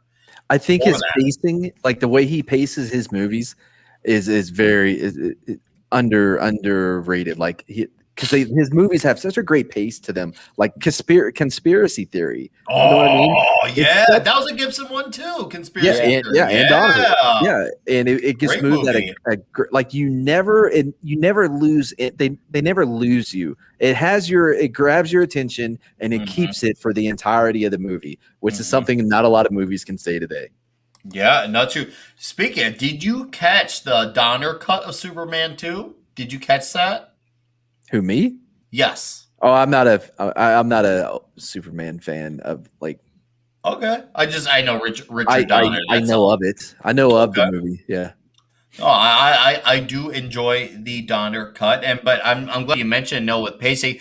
As I mentioned earlier, when you mentioned the pacing, like the movie Lethal Weapon was hour 50, but it didn't feel like that. I was just like, oh shit, it's already done. It's just there's something I make a movie flow and for the story to just go and then not one part did okay, this didn't need to be there. This is a little bit too much fat here. Let's trim that out here. It's just like these movies really feel like the parts belong. And by the way, that hour and 50 is a lot longer than what a lot of movies did back then. This was a time where it's 90 minutes and you're out. Yes, that was the standard. Yeah. Go ahead, Jed. You sound like you want to say something. He also took that ridiculous Superman when Clark went and took the shield and threw it. They took that out in the Donner cut too.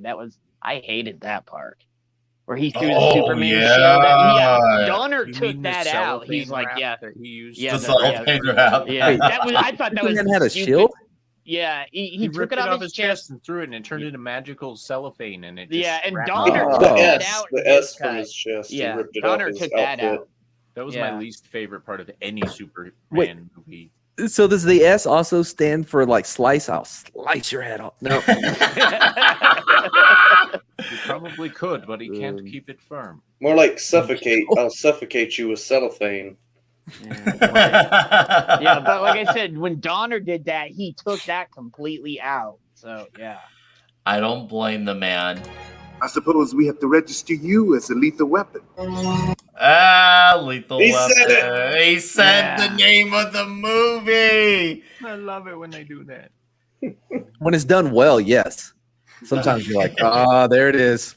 That's the trailer scene. I'm a cheesehead, so I'm like, for me, when things like that get cheesy, I'm like, fucking go all the way with it. And this movie, they went for the fences and did it. And he's here's comment here. He says there was no Lethal Weapon show. Just like Highlander, I know. He goes, exactly. No, I never saw the Lethal Weapon I show. like all of the Highlander movies. I don't give a fuck what anybody says. I like all the The Highlander sequel. movies, The sequel. Yeah, look, I'll admit The Quickening is well. Wait, Sir talks a lot. You would know which one was the one where like his alien planet and they fucking like came here from there because there's like two different cuts. Second, but there's two different cuts. Like one's the Quickening. I forgot what the other one's called. I don't remember now. Because you got to be careful. You got to make sure you get the alien one because that one's cuckoo bananas on like an entirely different level. They're both cuckoo. There are some really, I'll admit, there's some really weird, like long form cosplay videos out there where they actually got Christopher Lambert to do the character, but there's only one Highlander movie. That hurts my heart when you say that. That he did cosplay. No, I'm saying that's how I feel about the rest of the film. There's only one Highlander movie. You're being legit. I thought like some cosplayers talked him into acting on like their little camcorder at the house. I'm like, that's sad. That hurt. They did. That's my heart. That's the following films. Oh man. Oh lordy. The Renegade version is what it is. Never met anybody you didn't kill. Well, I haven't killed you yet. Don't do me any favors. Yeah, I remember when I first saw that scene, I'm like, yeah, he's right. That he meets him, and all of a sudden people just get killed around Gibson. What's all this about? Like, he was only crazy. because Mel Gibson keeps killing them. No, but dude, that scene was wild. Like, I just remember like watching a guy like he gets blown up because I can't remember why he got blown up. Now I'm already like forgetting my memory. But he falls into the pool and like, oh shit, we gotta get him because he gets in that plastic and they're trying to dive in there and try to get him out. And that terrified me as a kid. I can imagine. The plastic? Oh man, I'm not a fan of drowning.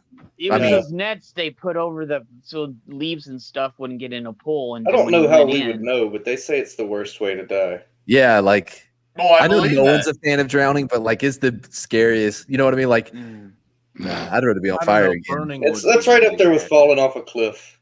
No, I've been on fire. It sucks, but like I still think drowning would be worse. But that's the thing about burning to death is you drown in your own fluids before the fire kills you. So but with the fire though, it burns off like a lot of your nerve endings, and then like adrenaline. Like I didn't feel it until like we were halfway, on our way to the green zone. You'll be in shock long before you get to the drowning. I don't know. Drowning's worse. Drowning's worse. Yeah. So, and you find, gentlemen, obviously we all saw this movie when we were a lot older. Were you guys toxic boys over the daughter in the movie? Were you guys lusting over the daughter? Not really. No, I really. hate women in movies, so I didn't even pay attention to her. Jed definitely was. She's pretty cute. So no, I just figured for an 80s girl, bro. So I liked her a lot. Yeah. Was it the same actress throughout the? It was the same actress. Yeah. She stuck around. She didn't, to my knowledge, I don't think she did a few things outside of it, but not too much stuff. But that was like what she was known for. It seemed like she kind of just stuck to that. That was one of the cool things. Sorry, yeah, it was hard to figure out how to word that one, but that's why I said when these dudes were teens. So yeah, I was under the age, so I was like, she was like older than me, but not as we were still kids and stuff. So But it was interesting that they were able to keep the entire Murtaugh family together across 4 movies that spanned 2 decades. Mm-hmm. Oh shit, you're right. That was around 2 decades. I didn't even freaking. So you literally watch all of those kids grow up. We also should talk Loaded Weapon. Loaded Weapon? What's Loaded Weapon? Is that what it was called? Yeah, it was Loaded Weapon. I did not see Loaded Weapon. Loaded Weapon 33.5, wasn't it? Oh, Naked Gun. Naked Gun. Not Naked Gun. They actually made a spoof of Lethal Weapon too.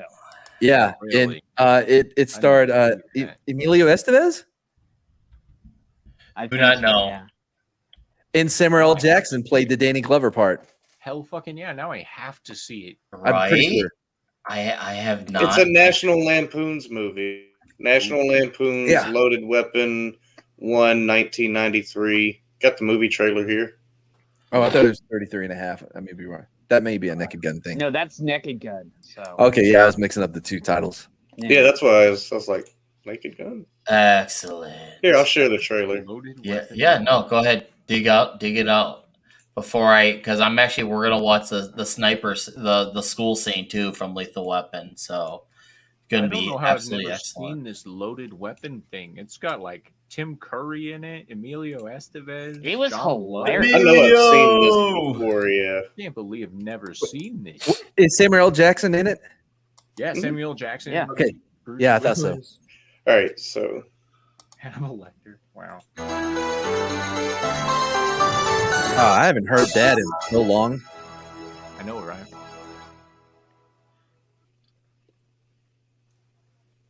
Trailer. Let's get to the The only trailer. thing- Back then, trailers are hit and miss because of the voiceover guy.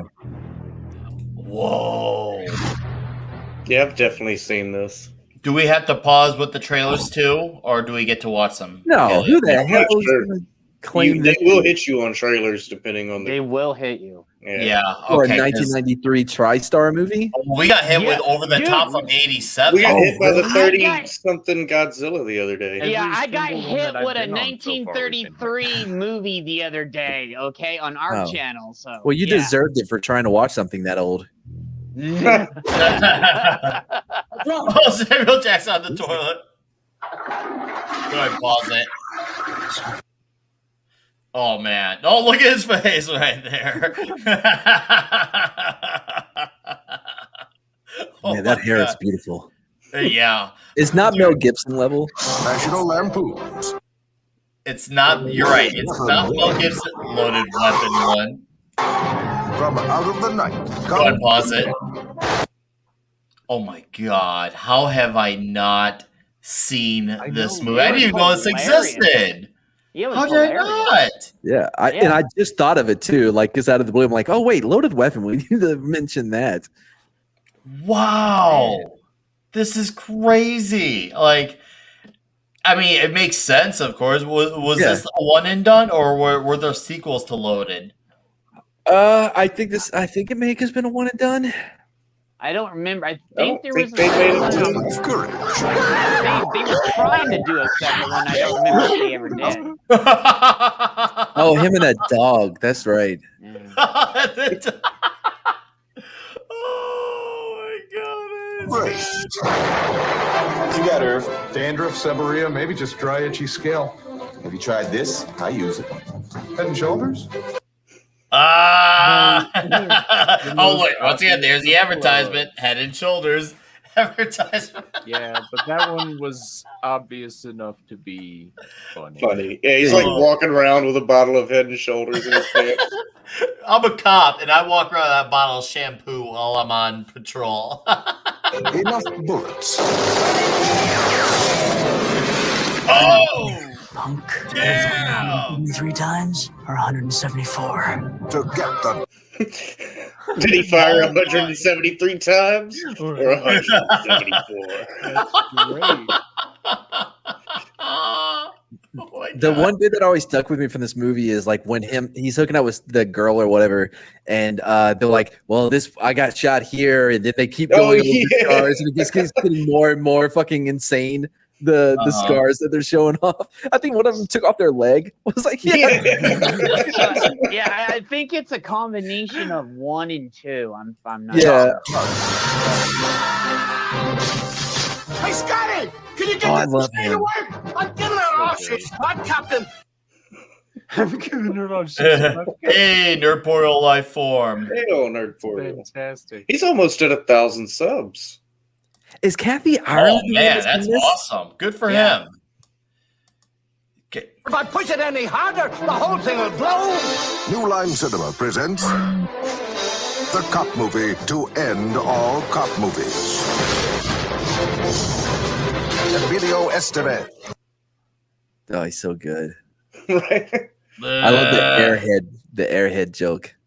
This is a blast from the past. Crime thing is dangerous. I wish I had known about this. Like, the only for real. Sheen that's not completely batshit crazy. Yeah, but you ain't heard shit from him either. Right. Sam Jackson. Hey, Sarge. Oh my God! Oh, is that shampoo on his head? Yeah. They're pulling it off in the trailer. I love Head it. and Shoulders, bro.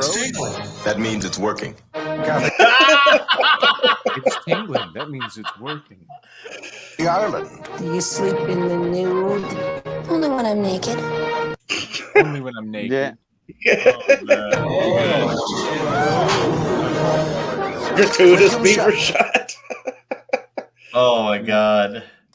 What the fish? Isn't that William Shatner? No. Who is that? They know never to screw. Yeah. Yes. Tim Curry. I fucking love Tim Curry. I don't care how fucking weird that guy is. He's a He's great. fantastic comedy I know, right? actor, and he even plays a really good serious bad guy sometimes. Mhm. Not counting Pennywise. That broke me on so many levels. That's like fuck, I mean, dude. you have Then to when be I a little realized nutty. that Pennywise was also Rocky. From Rocky Horror Picture Show, and I was like, so he's a serial killer transvestite clown. Tim Curry was Rocky. Wait, bro. he played Pennywise. Oh, you talking about the original TV miniseries? Yeah, the original. Yeah, but I know that thing doesn't hold up today, but the scene where they open the fortune cookie and there's a dying baby bird in it fucked my world up. yeah, dude. Like ever since that thing has stuck with me forever. Like I do not care for it at all. This guy fucked my childhood up, and Yeah. Oh, Nerdporo life form here. First movie I've ever seen him is Home Alone 2. He was Captain Hook in Peter Pan the Pirates, the animated series. Yeah, Home Alone 2 was my introduction to Curry because I remember that scene with he was trying to get into the hotel room. He worked at the hotel, right? Yeah, he was. He was a concierge. Yeah. Concierge. All right, carry on. Yeah. And John Lovitz. It's just a big checkout. Come on, level with me. It's not bad. You'll be fine. You'll be back on your feet in no time. That's so great. Oh, man.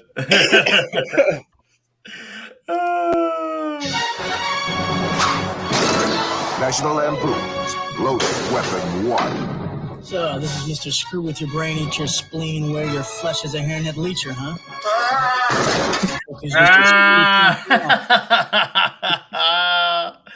Oh, that's good. Oh. I just gotta ask, what does human flesh taste like? Chicken. See Ah! the sequel. What's up, Sven? How you doing, dude? Okay, I have to watch that. And Andy here with when you watch it, keep an eye out for all of the cameos. Mm-hmm. Okay, no, that is absolutely noted. And we got through an entire trailer, and we didn't get leveled or nuked too. I call that an accomplishment. Well, every single week Thank we've you. gotten nuked so far. So I think maybe he has figured out the art of balance. Me? Yes, sir. You. I'm not balanced at all. I'm completely fucking crazy. Like He's a bag chaotic. of cats. He's chaotic too. So Nuttier than squirrel shit. Not hitting the scroll shit. Oh man. All right. So obviously with Lethal Weapon, there was a little bit of an extra scene, aka the director's cut, and we're gonna get to a little bit of the school. Hold up. Actually, I did not even. No, I'm not gonna play because I realized I'm not gonna play because then I may have boomered it. So I'll make sure I don't fuck that up again. But yes, I'm like, well, no, I'm not gonna do it. I'm just gonna make sure I have it set for this beautiful scene. All right, here we go.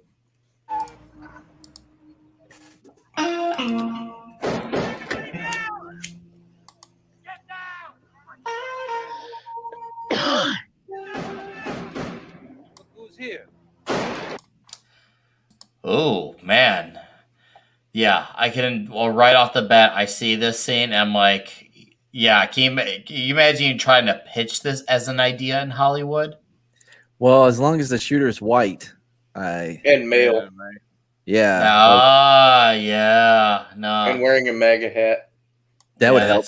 Yep, that would give him the credentials to maybe let this pass. But what about actually showing a good guy succeeding though with a gun though? Do you think they were like, no, you can't allow that? As long as he's black. It was or part a of woman. that TTIE checklist thing that they can't portray cops as the good guys anymore. Like the cops basically have to be portrayed as assholes. So that's one thing as mentioned earlier about with the sequel. How does something like Lethal Weapon 5? These guys are obviously cops. One was an assassin, but how do you work that out? Can we just address that there is a Lethal Weapon 5? What?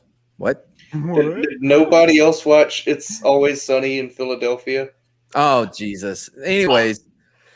I know what he's talking about. I have not seen it. I saw the first season, which I liked. I just never, for some reason, went further. They made their own 15-minute fan film called Lethal Weapon 5. Mm-hmm. It's interesting. That's a word for it. What is he doing? He's shooting people there, guy. Yeah, no, what was I gonna say? Damn it. Now I remember. Lethal Weapon 5. What I think they would want to do is have them reflect on all the, the bad things that they did when they were cops back in the day, especially to the black man, right? Yeah, it would be like them reflecting back on what they all did, how bad it was, and now they're going to try to make amends, but he can't because he's white or some shit like that. I'm just spitballing here, but I don't think Mel Gibson would go through with it. Yeah, I don't see that happening either. They would try to assassinate his character. Oh yeah, totally. Especially he's white and he's crazy. I mean, he already fits a few check boxes for him. That's like, oh yeah, Danny Glover suggested shooting bad guys, and like that is once again that's just, and they obviously, and that just shows you once again that's movie stuff. And we gotta remember a lot of these people who go against guns, they think what happens in the movies automatically applies to real life. But obviously, they don't know. The movies common sense. Never be fake. So just for fun, I Googled Lethal Weapon 5. Yeah. And it says it's a film. And this is great. This is the description they give for Lethal Weapon 5. Ready? When the strongest man on Earth gets into trouble, he must call for help be saved by 7 beautiful women. Oh man, yeah. Google sounds about right. Yeah, sounds about right. I believe that's how it would come out today in 2021. You got SWAT team coming in? No ETA. Yeah. God, look at that hair.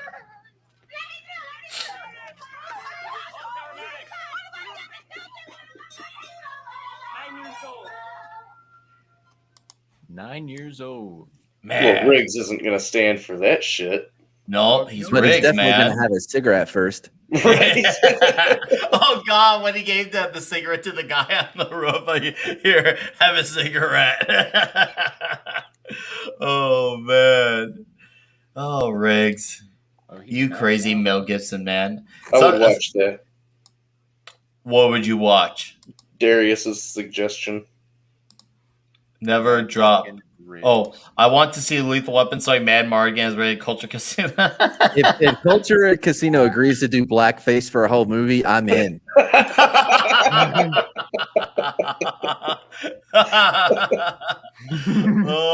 could do whatever I wanted in that movie. Nobody would have a clue. We'd all be focused on. Especially if he kept the hair. I was thinking the same thing. I'm like, but he has to keep the hair just like it is and down. Blackface. The 80s cigarettes, crank, and cocaine. Sounds like the 80s were a hell of a trip, my friend. Hell of a trip. Yeah, watch a Brockheimer film. Like all the him and I forgot who his partner was, but like all they did was cocaine in movies. Like disease. Hello, sir. All right, let's. Are you guys hearing this? Okay. Yeah, it's fine. Okay. What do you mean? I mean, does he shoot at random? Does he shoot specific kids? He missed one. He shot at random. You make a weapon? Automatic and loud. Hostages or anything like that up there? It's not automatic. Okay. And not that loud. Look at that mustache. Get the hell back here. Might want to pause it. Yeah. I have a problem with him carrying around a gun that doesn't even have a round in the chamber.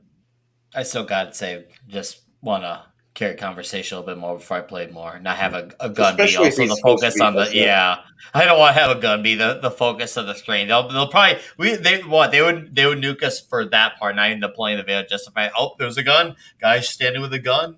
Because I've heard people getting their thumbnails like flagged because they show off a gun. I was like, what? That happens even if it's someone who's like teaching like a tutorial. There's gonna be guns in my next thumbnail.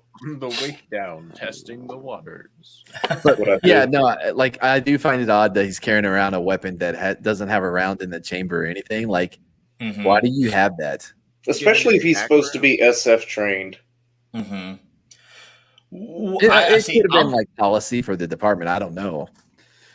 Your safety is your trigger discipline. You should always be ready to pull that weapon and use it.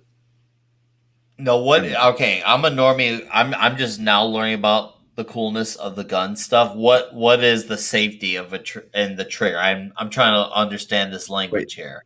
The safety is a safety mechanism on I've never some shot weapons. one. Okay. Clearly, Stops you from shooting. yeah, the safety like it prevents the firing pin from hitting the round that was makes it go boom. Okay. I was saying that your safety is your trigger discipline, your ability to not put your finger on the trigger. Yeah, but even though the weapon has a safety mechanism on it, you still shouldn't have it on. Mhm. Like that's why most departments go with a Glock is because there isn't a safety. The safety is your training. Right. Yeah. You need to be able to and another like you'll see cases all the time. Like there was a couple of state troopers, I forgot where, but they got shot by one of those crazy like I don't recognize the authority of anybody but the sheriff. Those people. Yeah. And what they found was during the investigation, like they had rounds, like they had shells in their pocket because they have been so used to picking up after they shoot at a range, and like they just as they're in a shootout, it's muscle memory. As they're in a shootout, they're picking up the shells that have hit the ground. So like it's so like a lot of things anyway. All right. Citizens, but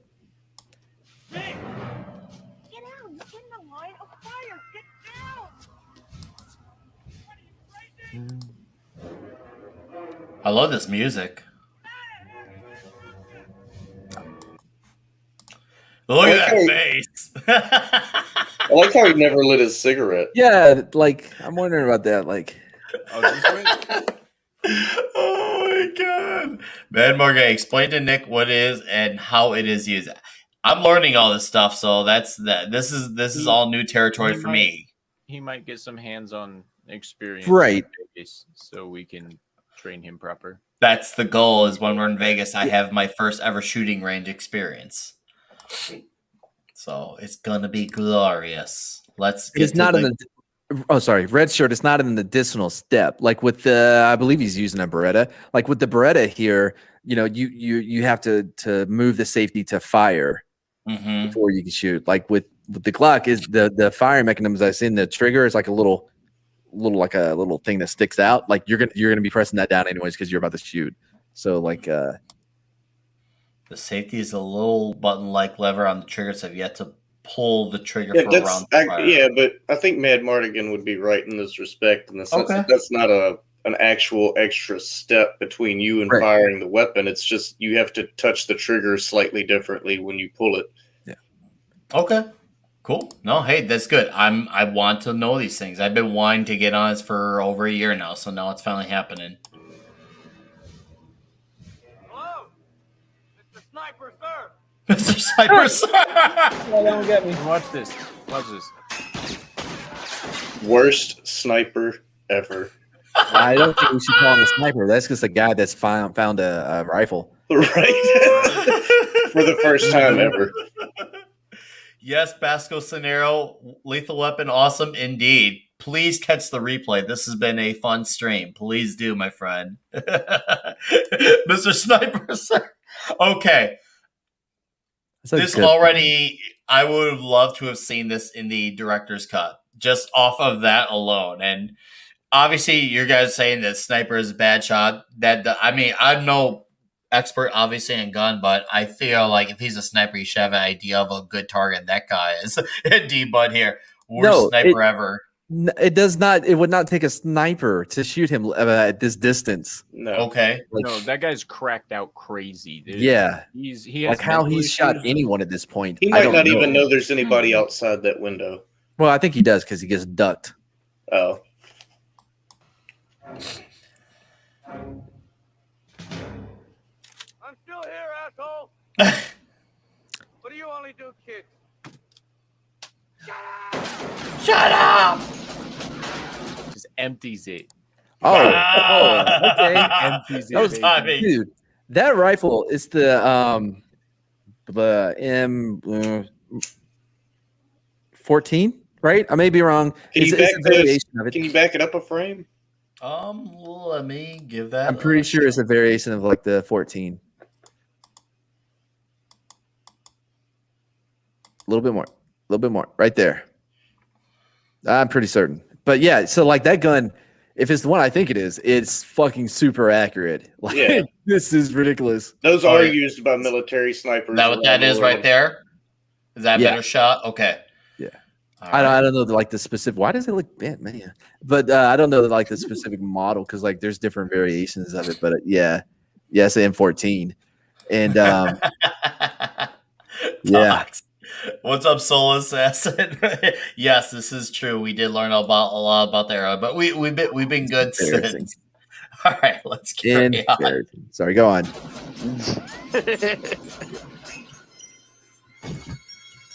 Man, you flopped like a pancake. No, it's not an M1 Grand. It's a newer model. It's newer than that.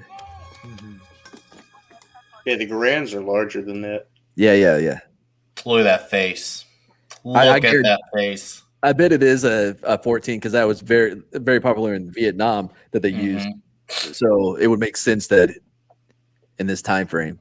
Also, not an automatic weapon. No. Semi-auto. Why is it now? What's auto and semi-auto? Once again, I know this is normie stuff, but I'm trying to Auto is pull the legitimately trigger, learn. Shoot all the bullets. Semi-auto is pull the trigger to shoot one bullet, but you can shoot as fast as you can pull the trigger and withstand the kick of the gun. Okay, I actually understand that. All right, cool.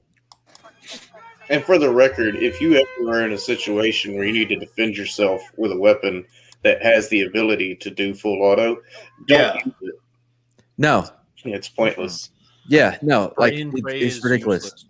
Yeah, you're gonna waste all your ammo and have no, dude. Like it's not like in the movies. You can cook through a 30-round magazine in a number of seconds. Yeah, just boom, done, and then congratulations, you're defenseless because you have no idea how to work that weapon. Obviously, 30 rounds should go quite a ways in the hands of a trained professional.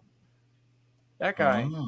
That guy was like, I just did some meth this morning, and now I'm gonna go shoot some kids. Like with the M4, like it the reason why it's so popular and why it was used for so long in the Army is because there's so little recoil from the round. Now, if you put it on 3-round burst, it hops up. I mean, it's ridiculous. Like it is a waste. You're doing yourself more harm even using a burst setting than you would the semi. No, because that's how I feel about the Glock 18. And you might be thinking what's a little bit of recoil, but at say even 100 yards, the difference of a centimeter in your aim can equate to missing your target by feet. Michael inside Florida, they do meth and they try to diddle crocodile. What the fuck? They stick the thumb up a crocodile's butt. So what the fuck? Episode. Dude, that's how you find the sex of the crocodiles because they have inverted. Yeah, but I don't know if doing meth beforehand is really, necessary. Yeah, part of the professional aspect of that. That's what I say. That's where I wonder if I'm like, hold on. Okay, it's what they I feel would probably have to do meth if you wanted me to diddle crocodiles. I'm just saying. Well, how big is it? Oh God! I'm just saying, like the smaller ones seem more manageable. That's all I'm saying. Hey, Matt. What if it was crocodile Loki then? Oh God! People are like, "Ooh, it's the next Baby Yoda." No, the fuck it isn't. No, I hate that show so much. Like, you have no idea. Really, that much? Oh, I fucking hate it, man. I usually do a stream like 4 a.m. after I'm done watching it. Last week, I was so fucking just depressed from what I had seen. I just didn't even stream. I'm like, fuck that. And then yesterday, I rewatched the Avengers. I'm like, this is the motherfucker. Like, yeah, I know, right? He's taking on fucking Thor and Iron Man, and he's holding his own. But they throw him out of a window on a train. Just some regular fucking people at a bar. Yeah. I'm like, what are you doing? Forgetting that continuity was at one point an actual thing, and now continuity doesn't matter anymore because they see it as nothing more than a burden nowadays. Well, yeah, continuity. We had to keep up with the story. Nowadays, it's just all about them keeping their own imprints. Yeah. Maybe and that brings it to Lethal Weapon. Maybe it's a good thing that this hopefully just never gets touched. Like, last thing we need is another franchise. Like, if we were in a better world where it was not this hypersensitive, maybe I'd be more open to the idea. But with everything that's going on, with how every franchise is being lined up to be destroyed left and right, I just rather not have this shit happen at all. Like, why bother? Why? That's why I don't get when people are like, "Oh, don't judge this, don't judge that." I'm like, have you not seen every property get destroyed left and right? Oh, have you not seen that? They're not done. Oh no, they're not done. They still gotta destroy Lord of the Rings. So Oh man, I'm not gonna watch that. Oh, I'm excited to see some Hobbit peen. Like, think like if just based on their feet alone, it got to be a weird looking penis, right? Like, it's gonna be weird looking. They gotta have huge dicks, right? But it has to be weird though, not just big. Like, it has to like weird. Hairy. They got hairy feet. Yeah. Really hairy So feet. you can make just to make sure that as a Hobbit peen, a hob peen. Like everything but the head should look like a Wookiee. A hobcock?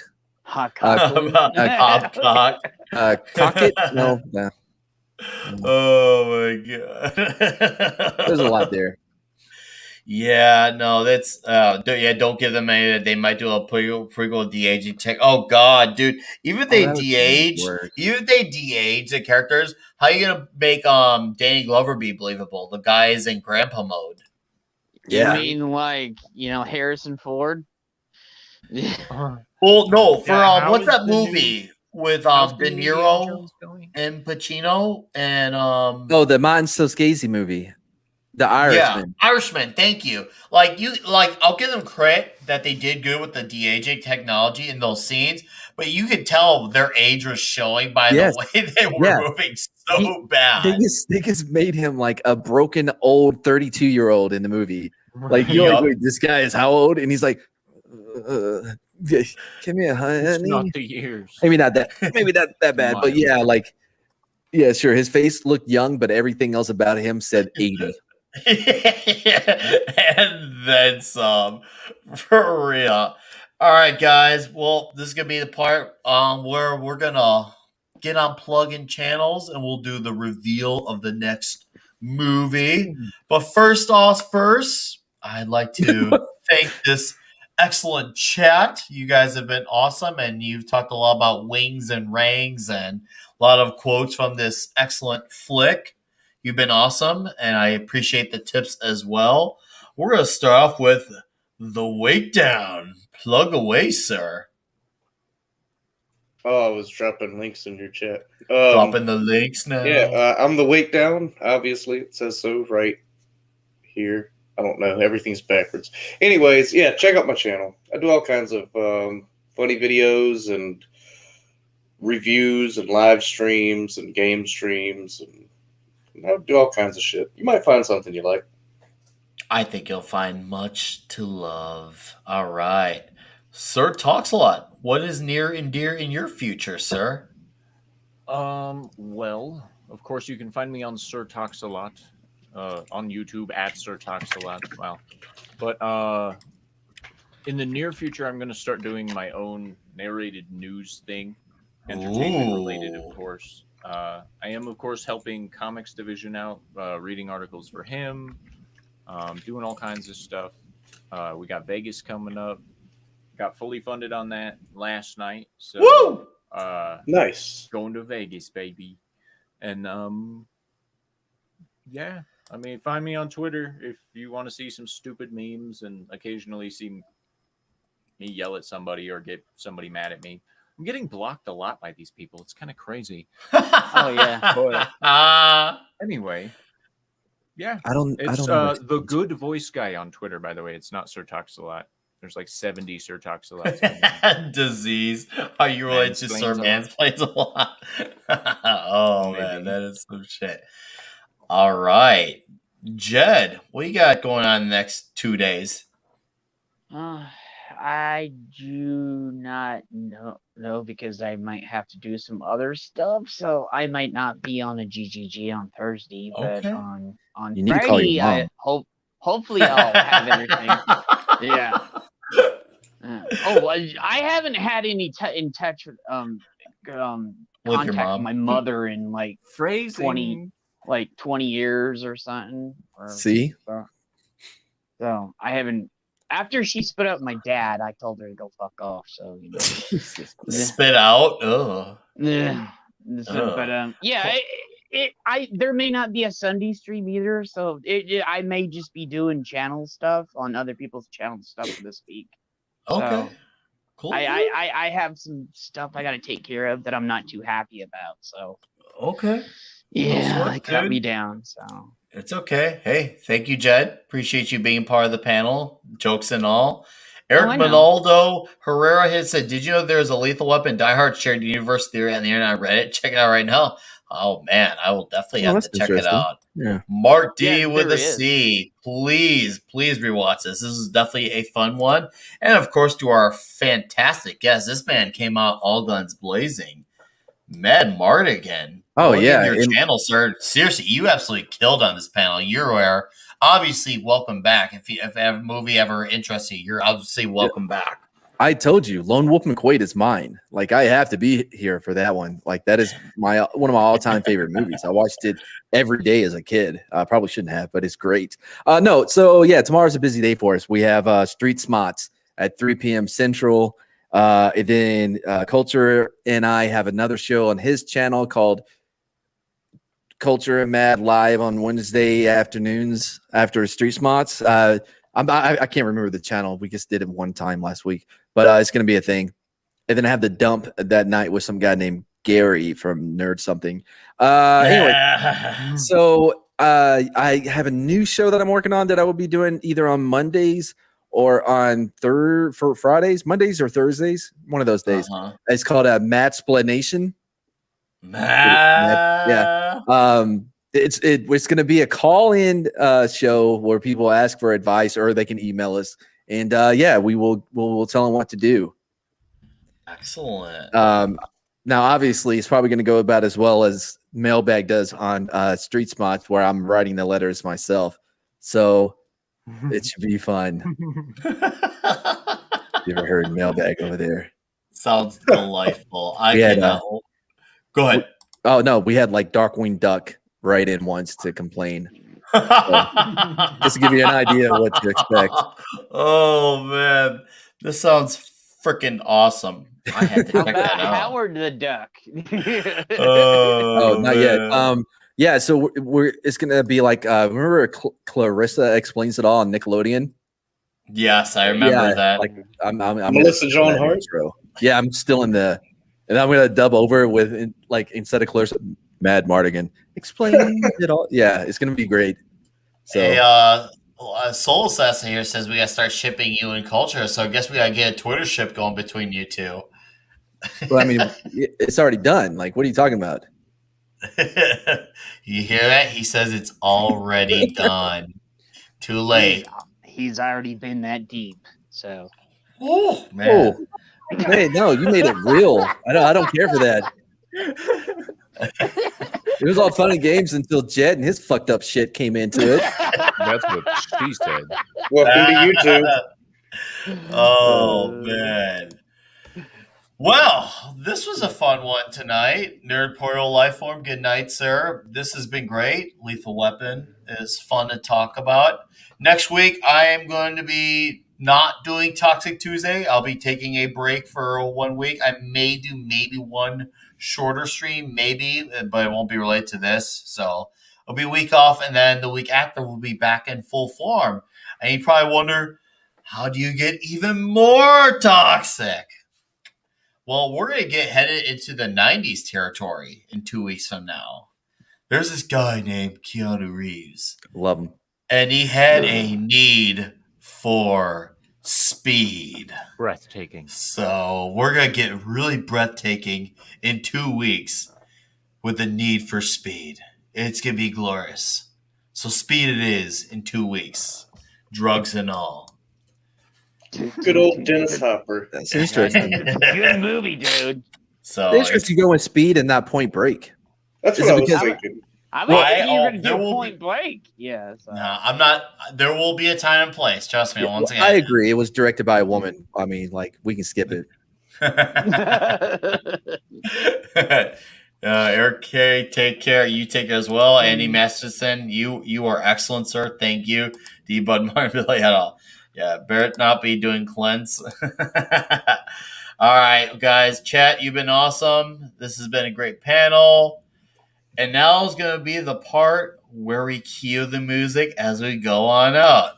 Na na na na na na na na.